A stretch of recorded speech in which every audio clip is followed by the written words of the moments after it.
Everybody, and welcome to Talking Niagara this morning. Good morning, Mike Cushman, and they are being in there early for your comments.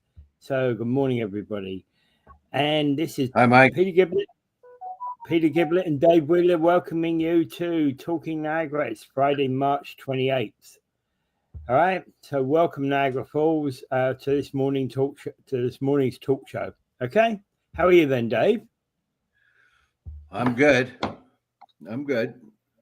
Just talking, just chatting here with a friend of mine on Messenger.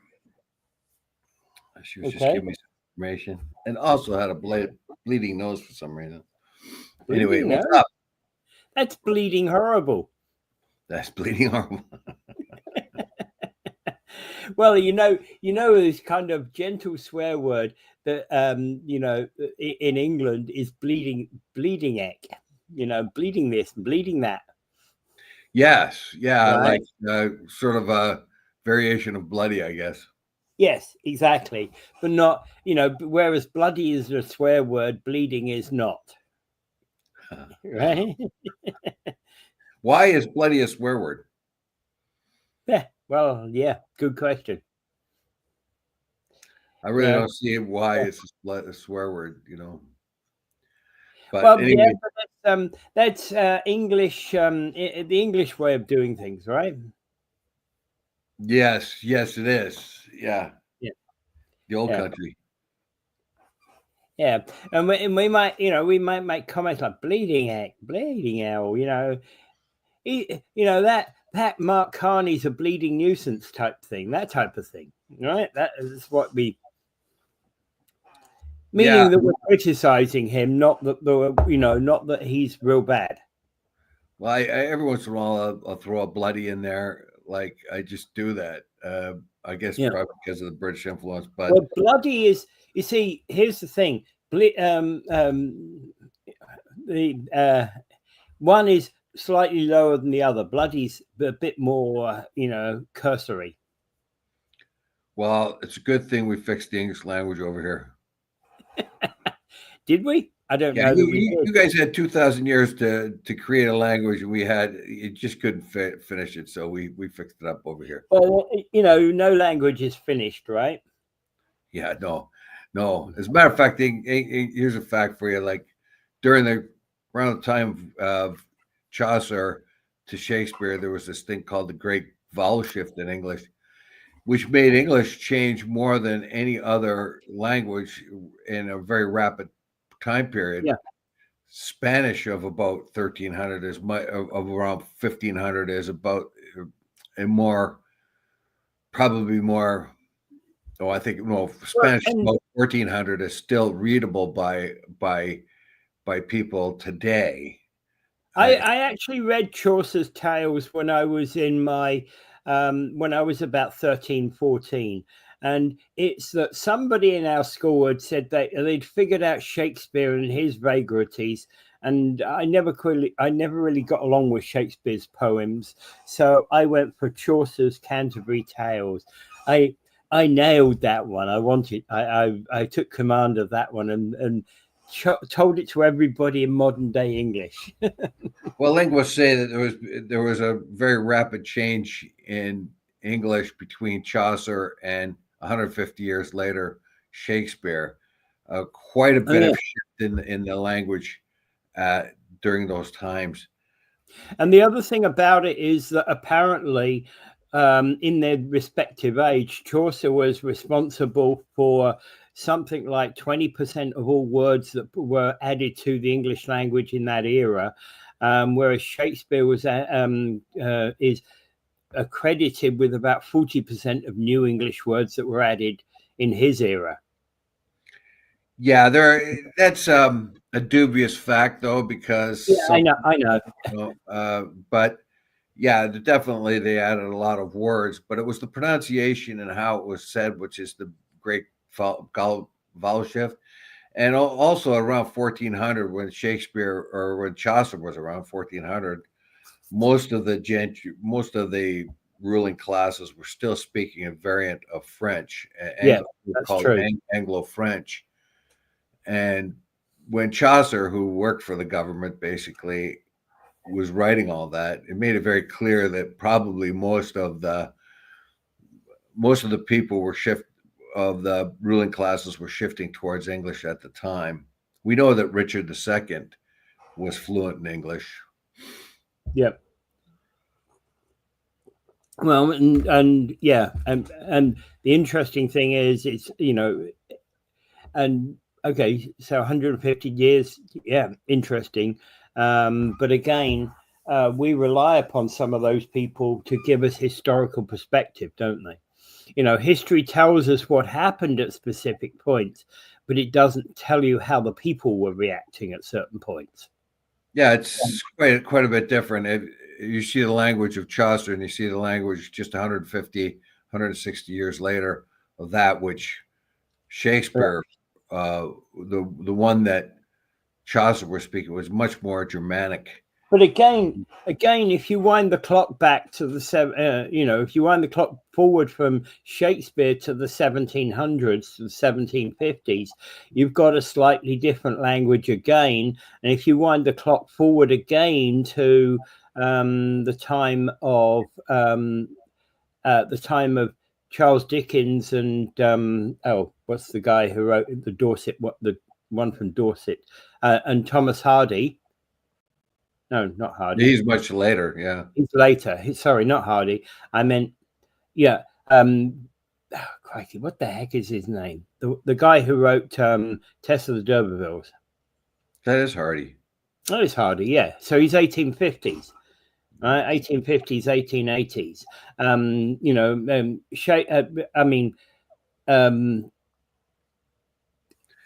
Well, look, here's my point. Here's my point. Again, they had a different use of English than we do. Well, here's my point. They have a different use, but you can understand every word that's written. If you read Chaucer, you can't.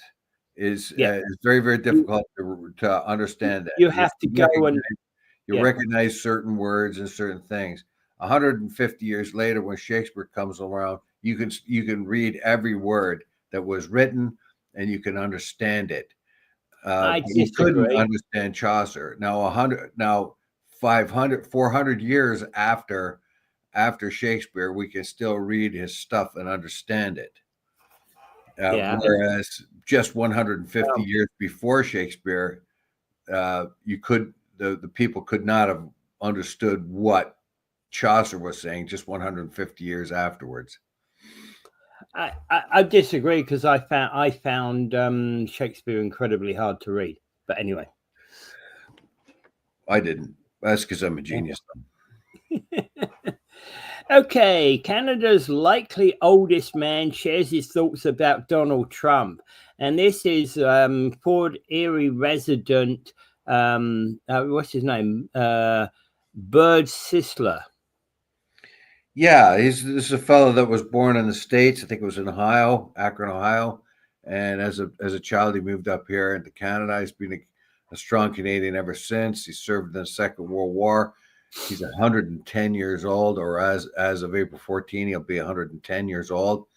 He is now the oldest living male in Canada. And he says he has a thing or two to tell Trump if he ever got down there. Yeah, but of course, what would happen is Trump would just simply smile and shake his hand, right? Well, Trump has the common touch when he needs to have the common touch. Yeah. But if Bird threw a few insults at him, then Trump would probably throw him in prison.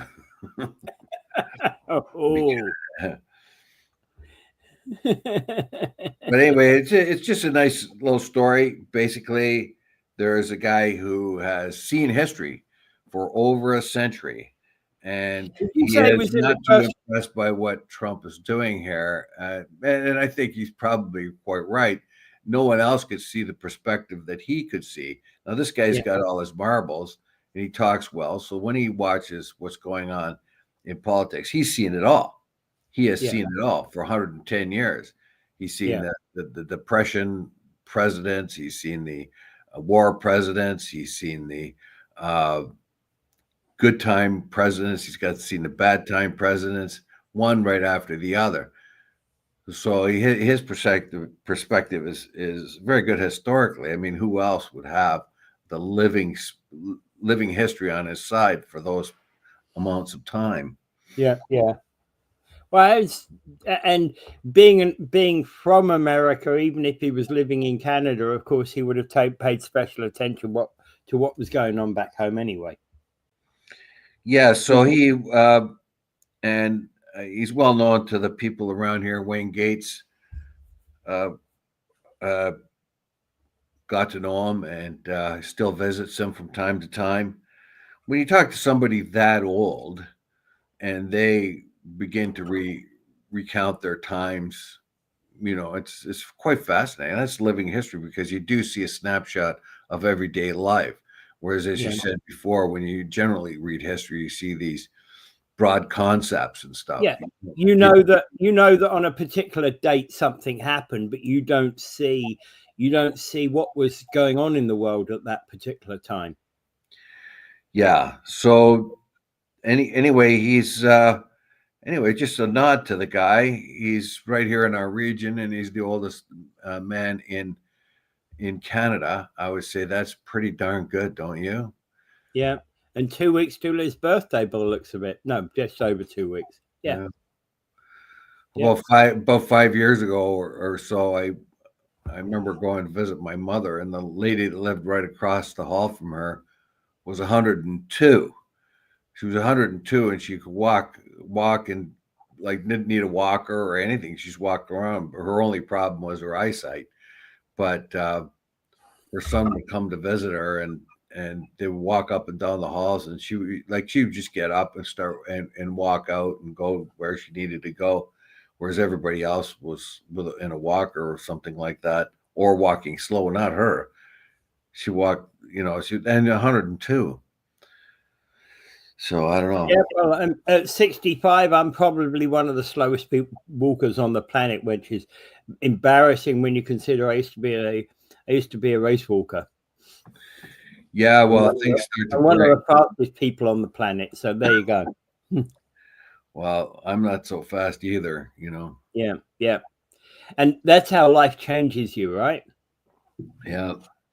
And I hear stories like this. I'm always appreciative of what people can do, but I also know that probably if we wind the clock forward 100 years, when probably you and I will be dead, people we won't be in amazement at people surviving to 110.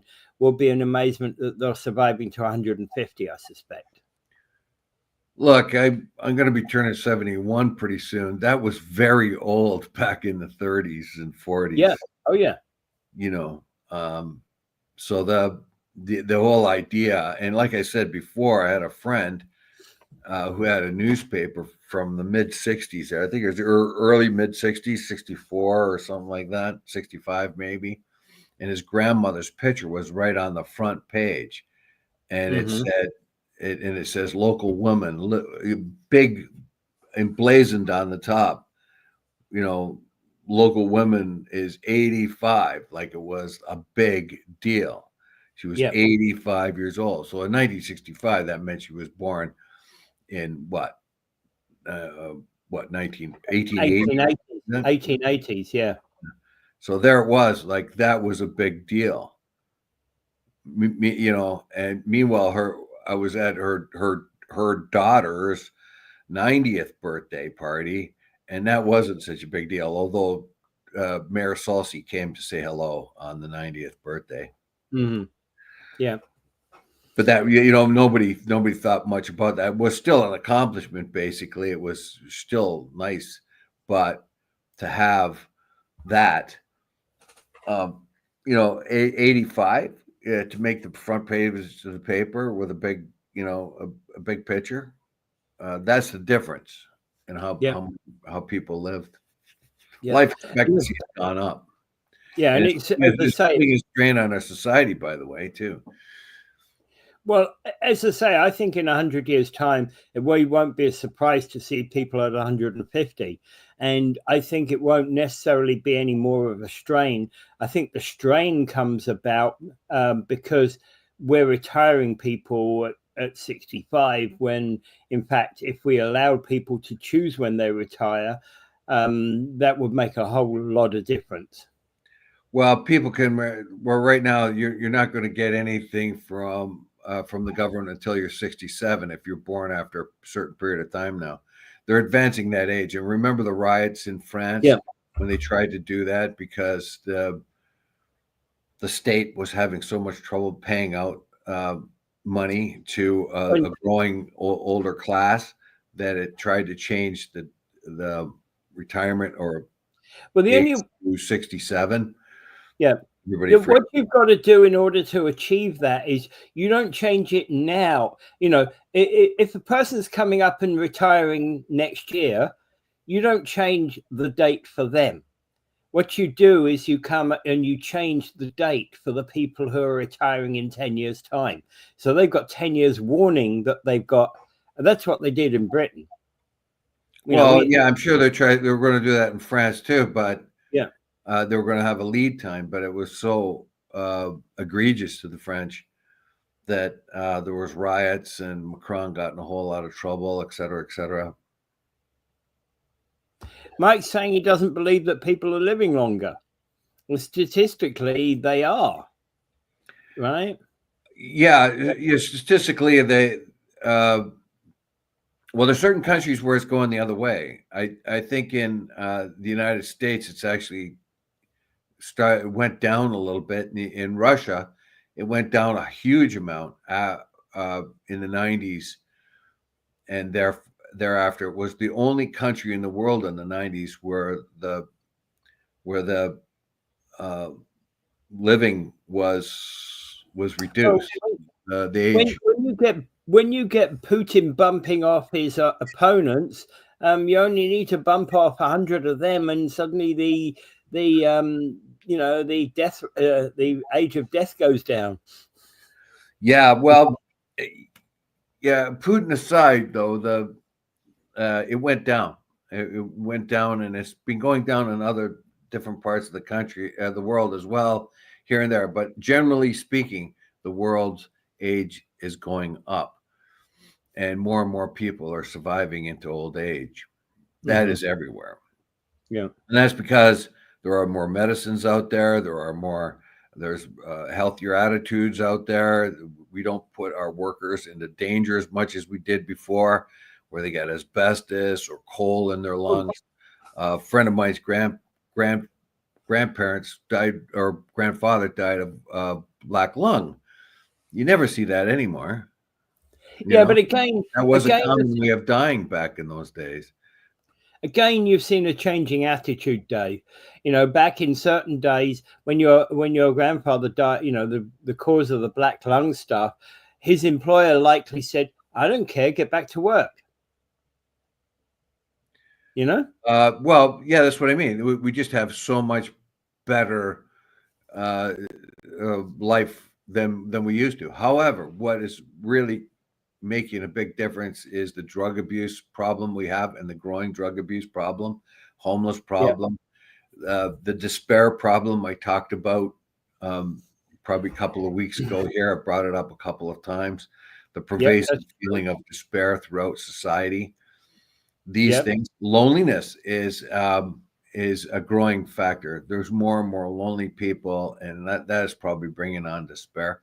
So loneliness is a situation that's happening. Well, actually, you talked about homelessness, and they said the average life expectancy for the homeless person is 55.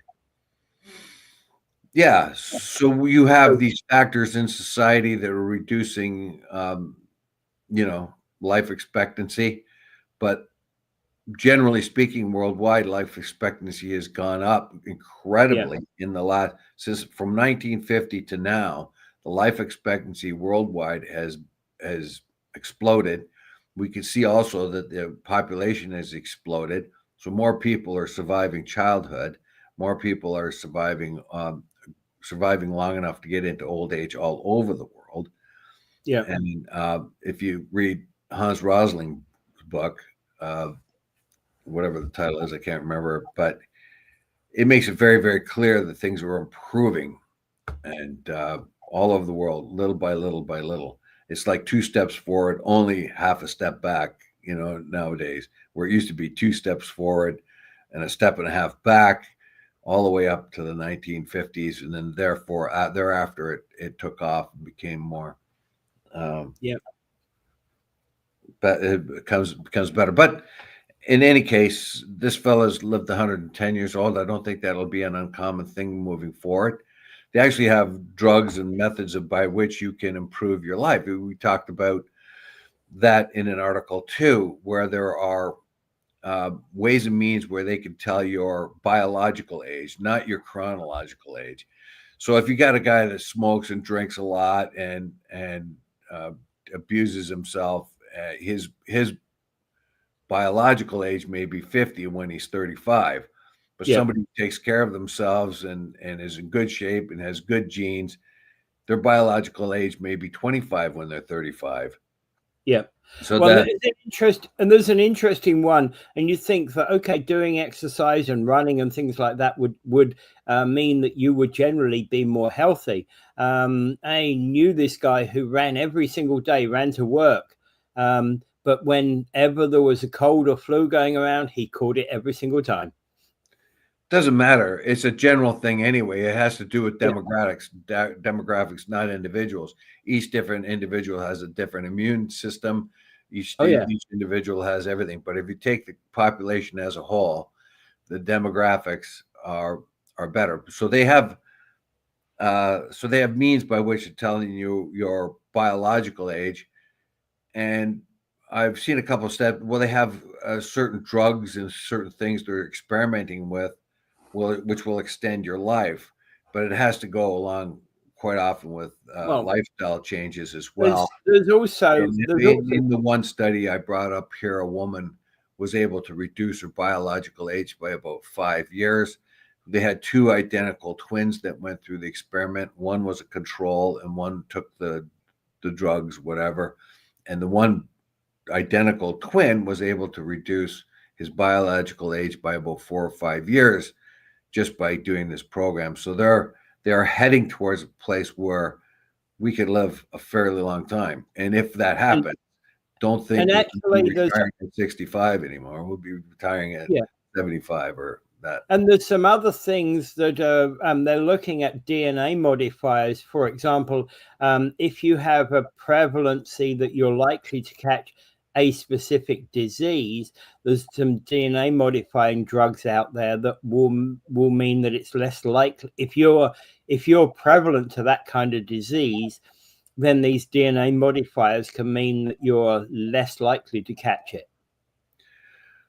Well, yeah, if you, as a matter of fact, one of those DNA tests that you can get, not Ancestry, but one of the other ones, will map out your potential for Alzheimer's, for diabetes, for all kinds of things based on your genetic. You may have a genetic predisposition for Alzheimer's. You may have a genetic predisposition for diabetes or other things. So if you want to find out what to guard against, you can get one of those DNA tests. That'll give you kind of an indication. And if you find something there, you could probably get a more sophisticated DNA test. It would cost a lot more money, where you could find out a little bit more. Okay.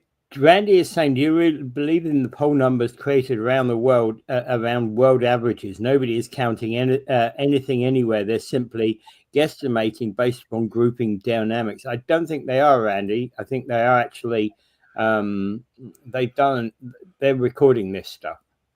No, no, it's a very intense amount of data is being done, and you can tell by you could actually just tell by the population booms that have gone on throughout the world. You don't get that population boom unless you have a certain level of health. So they know how much vaccinations they put out there uh, for all kinds of diseases. Let's say take the continent of Africa. People used to die a lot there just from basic diseases. I talked to a doctor that was in the Vietnam War, and that was just a couple years ago. I was talking to him. What he had done there, he was in the army as a doctor, and they would go off to villages to do humanitarian work. And he told me that people there had, at that time in Vietnam, were dying and becoming sick and disabled from the most basic of things we couldn't even think of practically since the 1700s.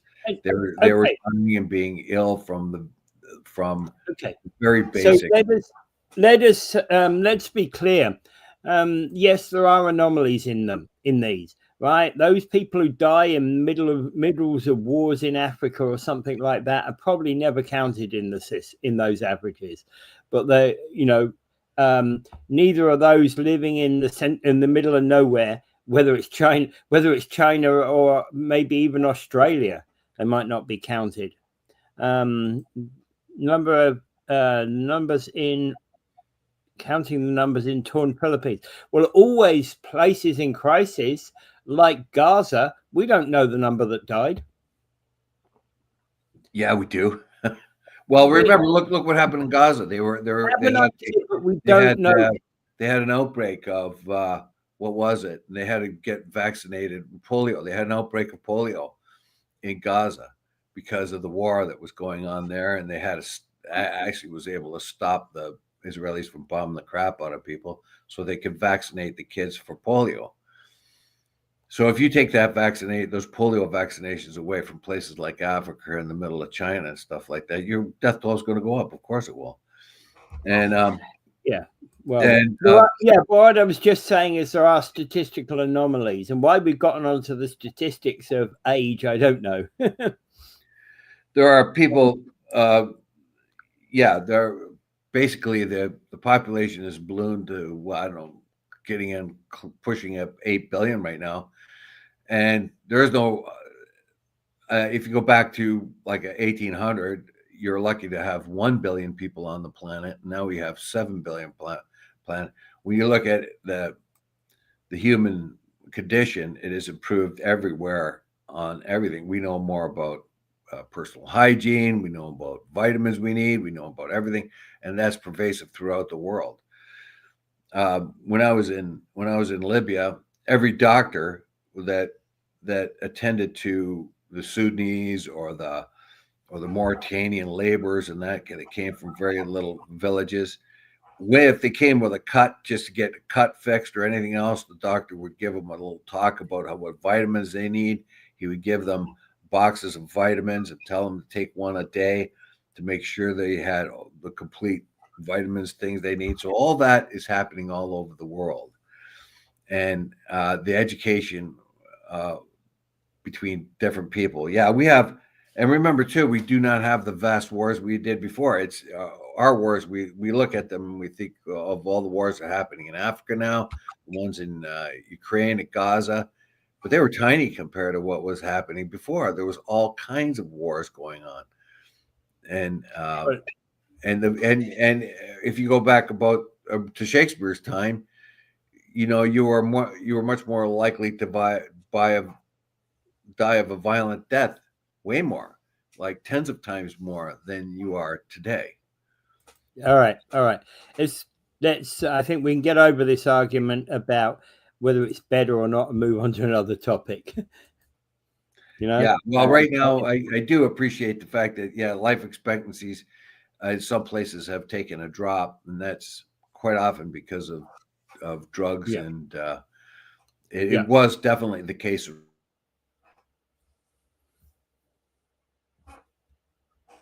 So he's done it again. Our Dave has done it again. Popped off and died everywhere. Let's see if we can get him back. All right. I'm going to move on to the next story, which is that Carney's saying Canada won't back down. Right. So the question here, what's going on, Dave? The question here is one of they're looking at, he's saying there's not really any silver bullet for the policies, nothing's off the table to fight the Trump tariffs.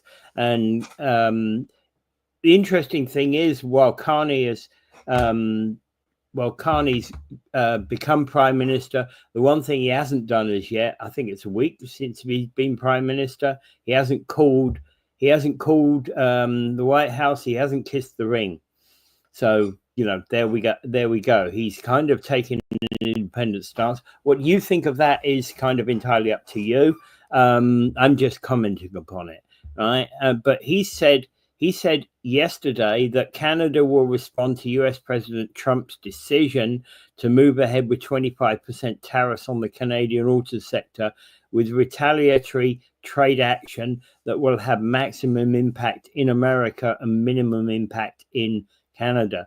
To my mind, the way that we take this action, and Dave's always saying, time to build these relationships, but I say you've just got to build them anyway, right? So I think we just got to go out and move markets. That's it. End of story. Well, Mike Cushman says GM Canada is doomed. It could be. It took the biggest shot. It took the biggest hit on the stock market the other day. Well, okay, so we've moved on to the question of Mark Carney and Canada won't back down, right? Okay. So yeah, definitely. What other choice do we have? Well, as I say, my choice is let's move markets. Let's build other markets and let's do it today. I know you say it takes time. I just say we've got to take one step at a time and start those steps right now. Well, of course, that's what everybody, no matter what political party you're talking to, will say the same thing. We have our vulnerability with the free trade system has been very clearly put to us back in the 80s when they were discussing the Free Trade Act.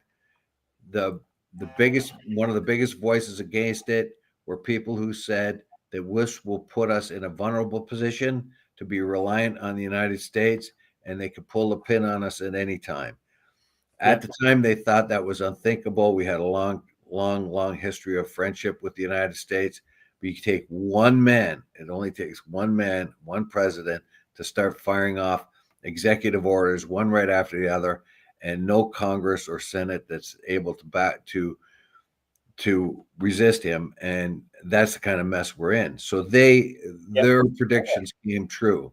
We would be extremely vulnerable. They could take a complete advantage of us in the NAFTA agreement. However, that kind of globalization happened everywhere. It wasn't just here between Canada and the United States. It was all over the world. And now that is all upset. Now Mark Carney, what other choice do we have? We have to fight. Now he isn't being invited to go down and talk to Trump. Meanwhile, he did not bend the knee. He did not go to Trump. He hasn't reached out to Trump. Trump's office has invited him down there, which I think he's going to get a berating from Trump. Trump's going to tell him what for and what how, and give him all kinds of threats. But Trump is on a mission. The problem, I think, one of the problems here is the Project 2025 maps out how the conservative government, in any time a Republican or conservative gets back into power, how they're going to retake the power of the government, how they're going to break down the deep state, wash away as many employees as they can, and fill them up with loyalists. According to one guy I was watching yesterday who studied Project 2025, he says they're about 5 months ahead of schedule, that they're really aggressively putting the 2025 schedule is supposed to be more gradual than it is now. I guess they have a sense of urgency. They want Greenland. They want the Panama. They want they want the tariffs up. They want industry back in the United States and all that. It's going to be hard for Carney to sort out what's going on, what's really the plan here from the Trump administration. Obviously, when they talk about fentanyl coming over the border, that had nothing to do with it. That could have been sorted out much easier just by simple negotiations. The same thing with like that artificial line and all that other stuff is just trollings, and so Carney's going to have to try to figure out what is really the end game. What is the purpose of weakening the Canadian economy? What is the real purpose of weakening the Canadian economy after having 200 years of peace? What's all that all about? Why would you want to do that? Particularly when you have no problems with your northern border, or very little. At least there are always going to be some problems, but so minor that it can be easily resolved without massive tariffs. They in where did we say they? Who the hell is they? They, as in those in power. All right, those in power. Okay, we can say that. Yes. So we don't know. But again, then with they, you could be into a dystopian 1984 type discussion about who they are. Yeah, you could, but which particular they is Randy talking about, like that I used? But basically, I don't know. I don't know which part of what I said there is objectionable to him. It's probably, the thing is here, let's be honest, and we all do it. We all do this kind of thing. We say they when we're referring to people, but the trouble is, if you've got person A and you refer to them as they, right? Then you've got person B and you refer to them as they, which so in subsequent discussion becomes they. Well, if he's referring to the stats and stuff like that they have, then that is UNESCO, is the United Nations. It is those kind of people, those organizations. Yeah. All right. I don't know. Let's get lots of NGOs too.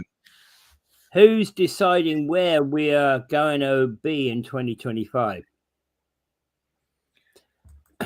Well, we do have we have this threat of the United States trying to change the world order by conquering Greenland and annexing Canada, that sort of thing, and turning their back on the free trade agreements and things that they themselves have invoked.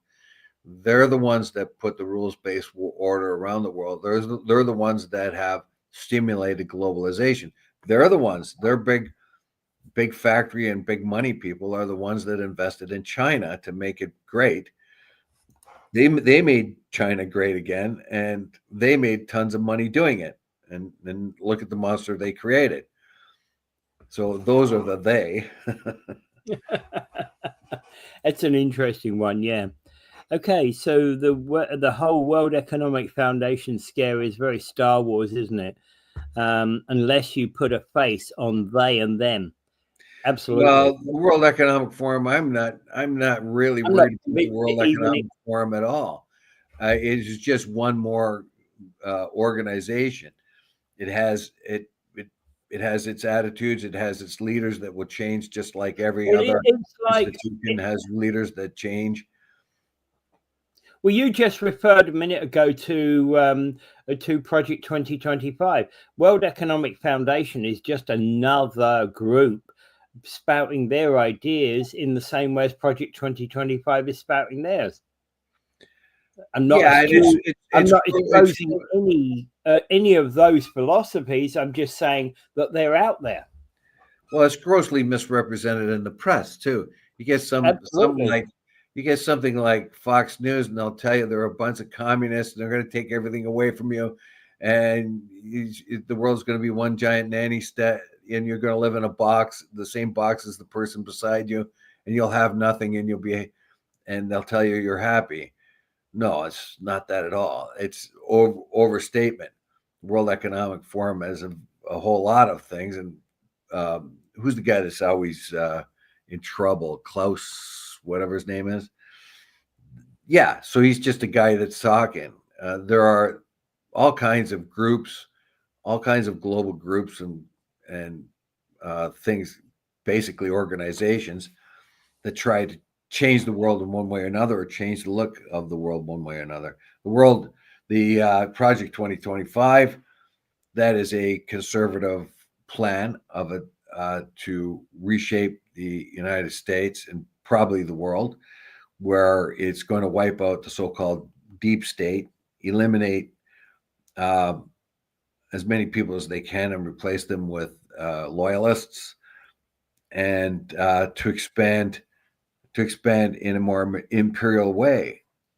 And that, like I said before, according to a person I saw being interviewed who studied the Project 2025 Project 2025 in detail, he says there are about five. There's some sort of sense of urgency because they're about 5 months ahead of what they at first intended to do, a more gradual change.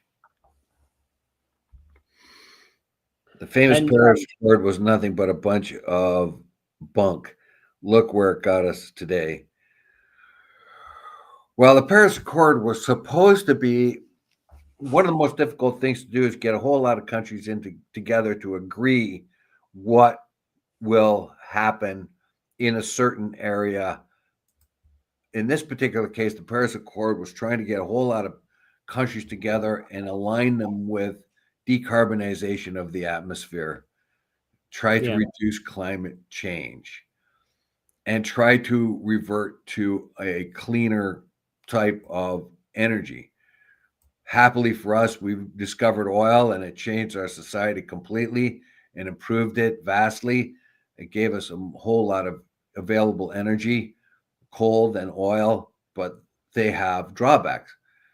So the Paris Accord was an attempt to get a whole lot of different countries with different opinions and different motivations together to try to get a general consensus.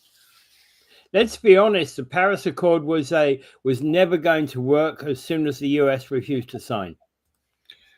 Yeah, that too. We don't know about China. Yeah, the US pulled out of the Paris Accord.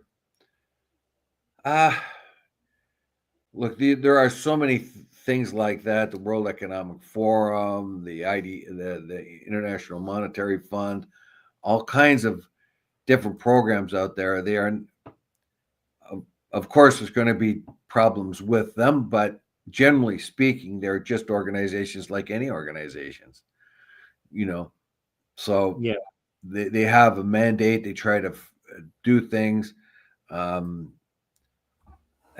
sometimes they make pretty big mistakes. The World Health Organization, generally speaking, it's a good thing because it tackles the basic health needs across the world. But if you get something like the pandemic, and then everybody says there's a big, huge conspiracy going on, and a conspiracy between the pharmaceuticals and the World Health Organization and all that rubbish, then people begin to wonder what's going on. I don't know. There are world organizations. There always will be world organizations like the World Economic Forum. There will be attempts at getting climate or other treaties signed that for things like carbon in the atmosphere. There will be those things. Sometimes they fail, sometimes they don't, sometimes they do so. But there is always an attempt to prove, like generally speaking, there's an attempt to prove the planet by average people.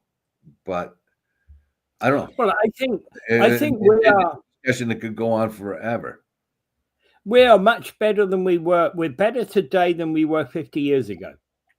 And we're probably better 50 years ago than we were 50 years before that. Yes, and look, they're even experimenting with vaccines for malaria, which have been moderately successful, but it took a lot of investment to do that. All right. There's 1 million people every year that die of malaria, but that is being reduced. So there's all kinds of indications that the world helping the rest of the world is working.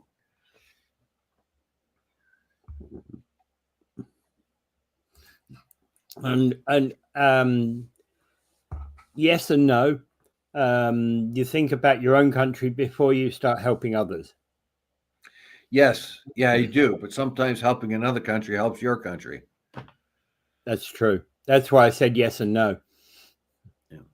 Right. Okay. Let's be moving on. It's supposed to be an ice storm coming tonight, but it's not going as far south as Niagara. It's hitting southern Ontario. It's in York and Durham and Guelph and Halton and Peel regions and Blue Mountains, Simcoe County, Parry Sound and Northumberland, but it doesn't come quite as far south as Niagara Falls. So if you were thinking of going somewhere this weekend, probably the best advice that weather people are giving you is don't. Yeah, be careful. It says it'll probably miss Niagara, but these are weathermen, so they're the only people on Earth that can. They can be right 30% of the time. They can be right 30% of the time and still be considered successful in their career, right? Yeah, it's like somebody like a batter, a baseball player, a batter. If he hits it 1/3 of the time, he's a great hitter. Yeah. Yep. Exactly. And they go through slumps.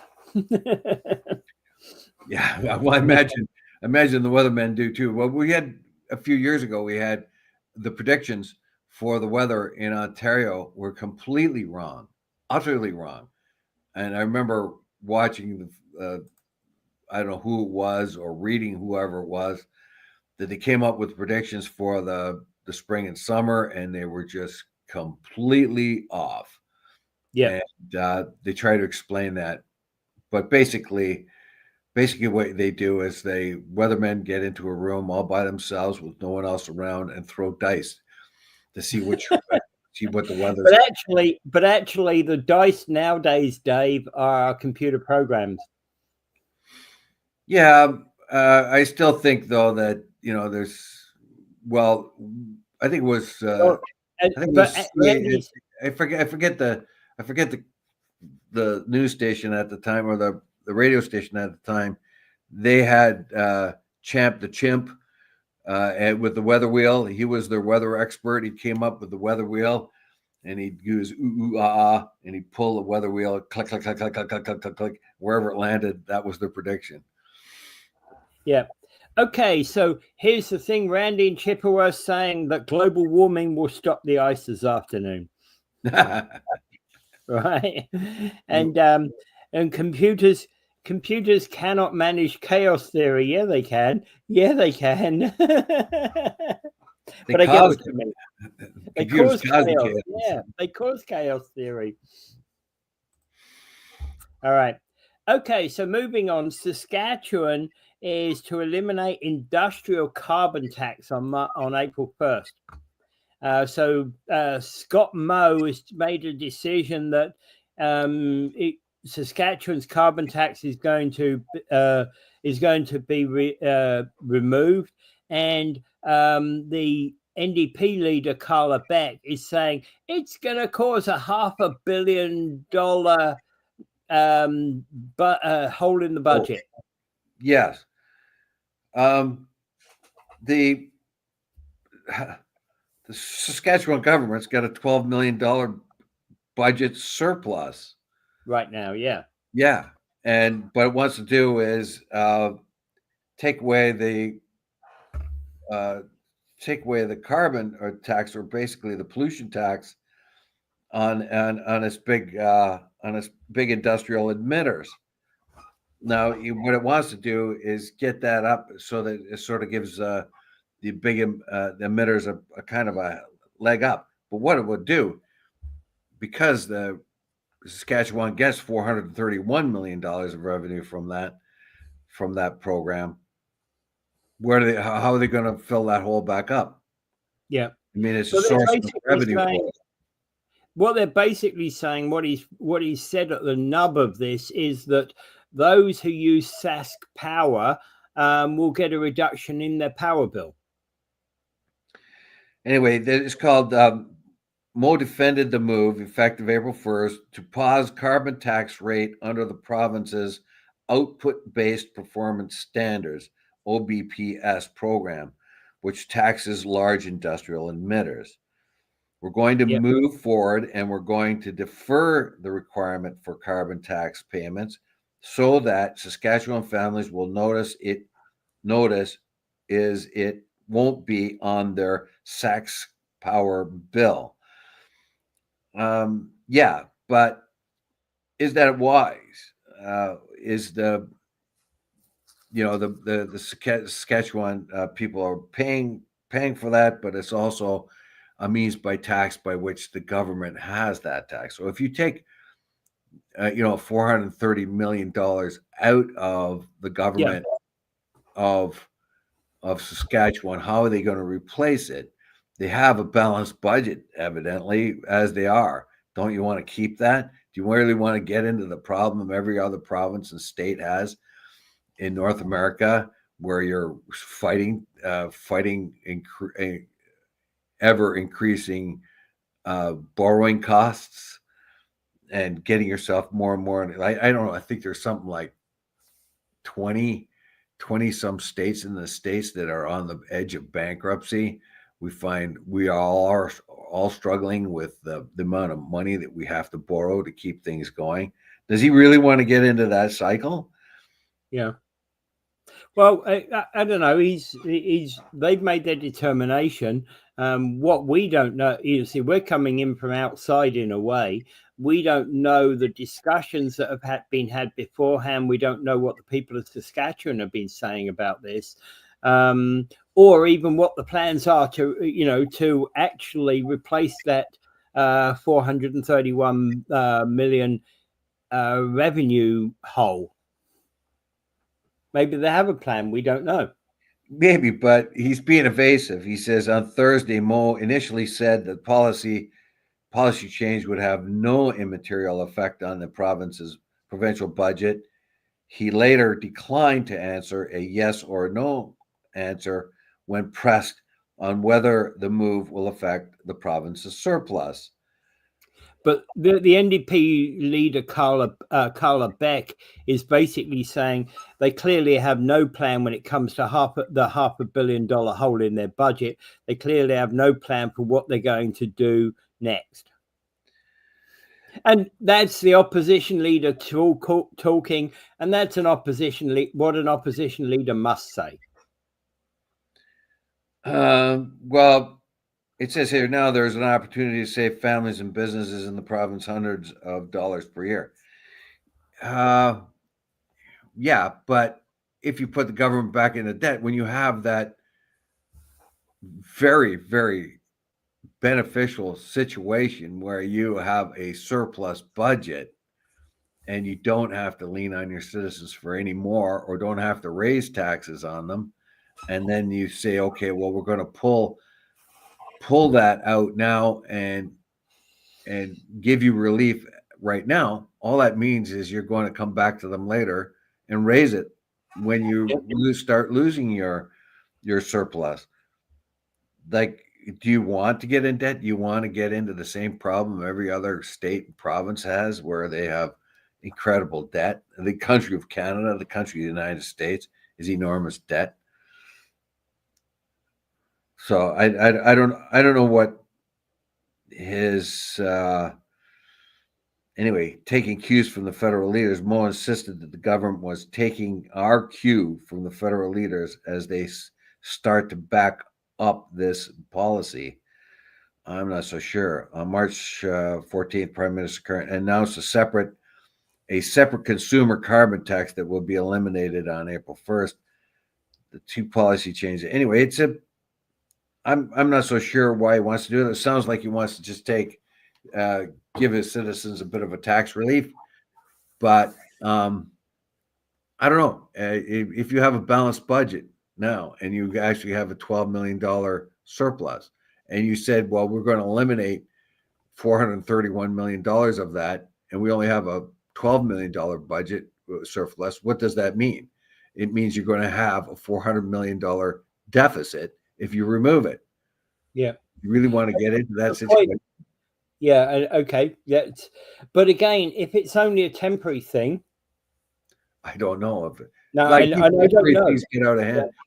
but I don't know. I think it's just I don't know. It's supposed to stimulate more more industrial output. Canada has.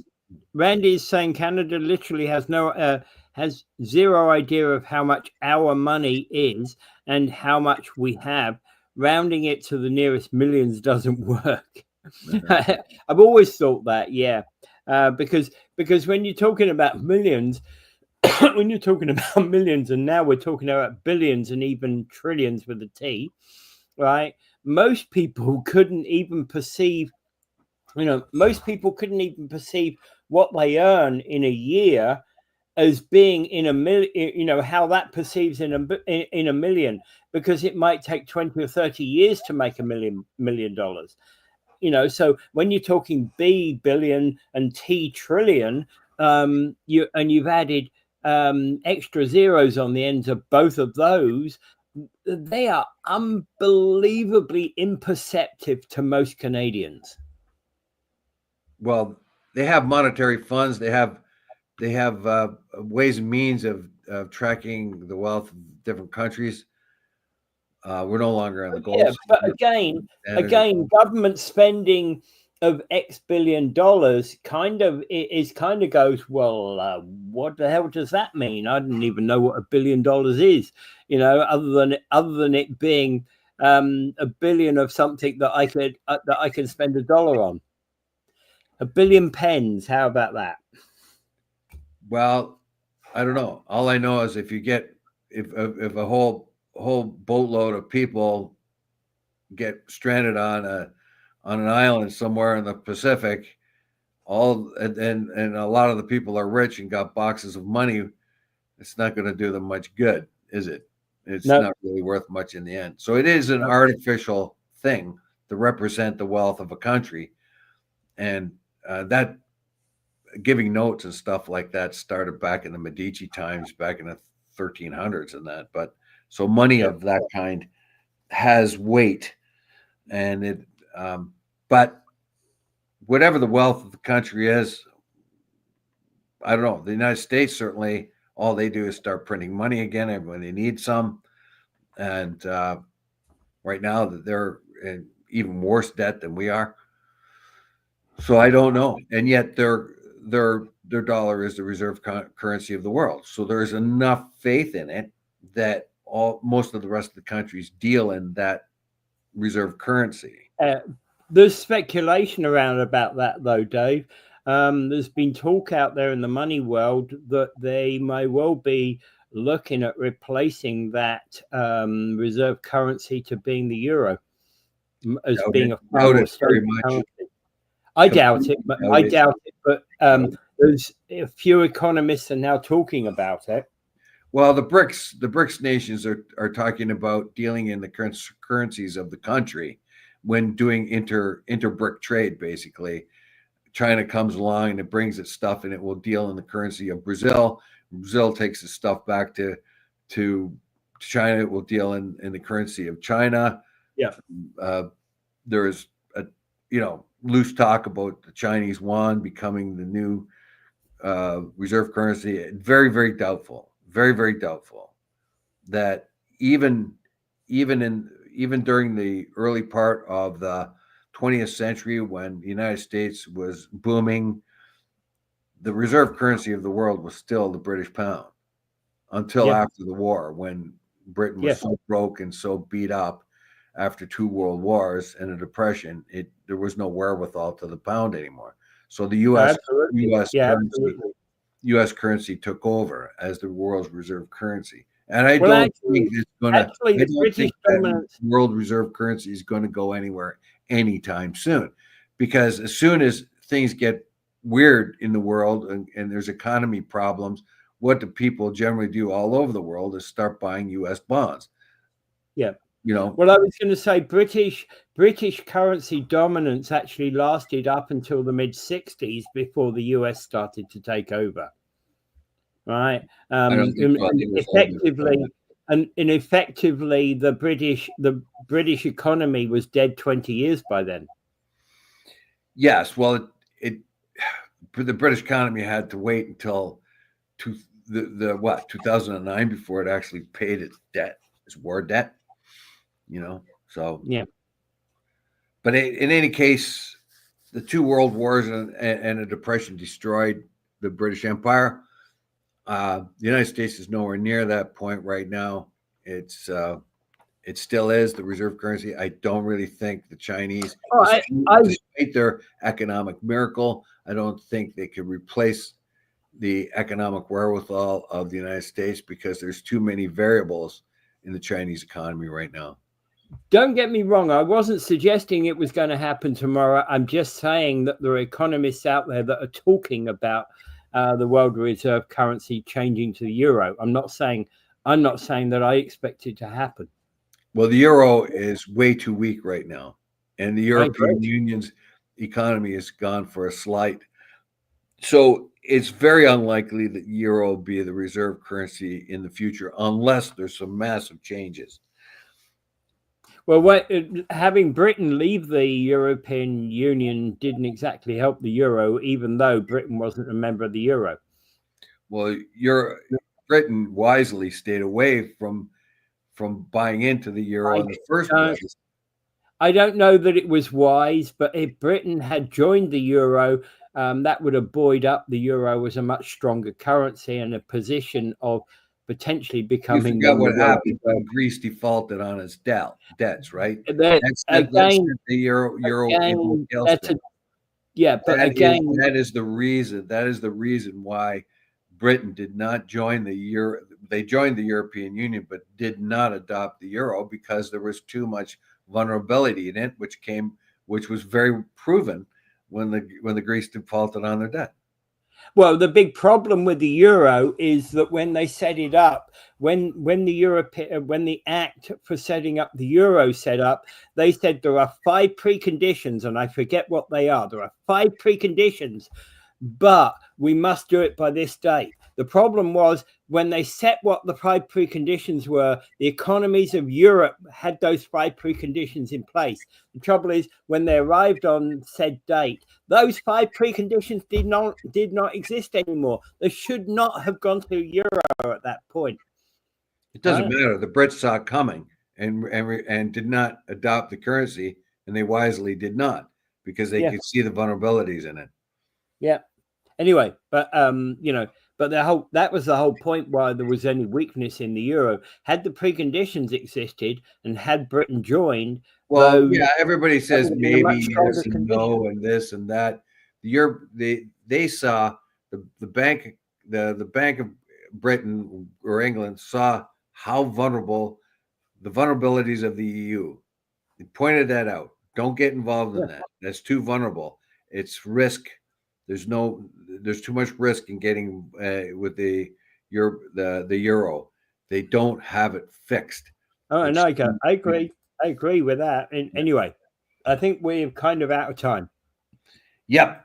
And anyway, one last thing. I guess Doug Ford's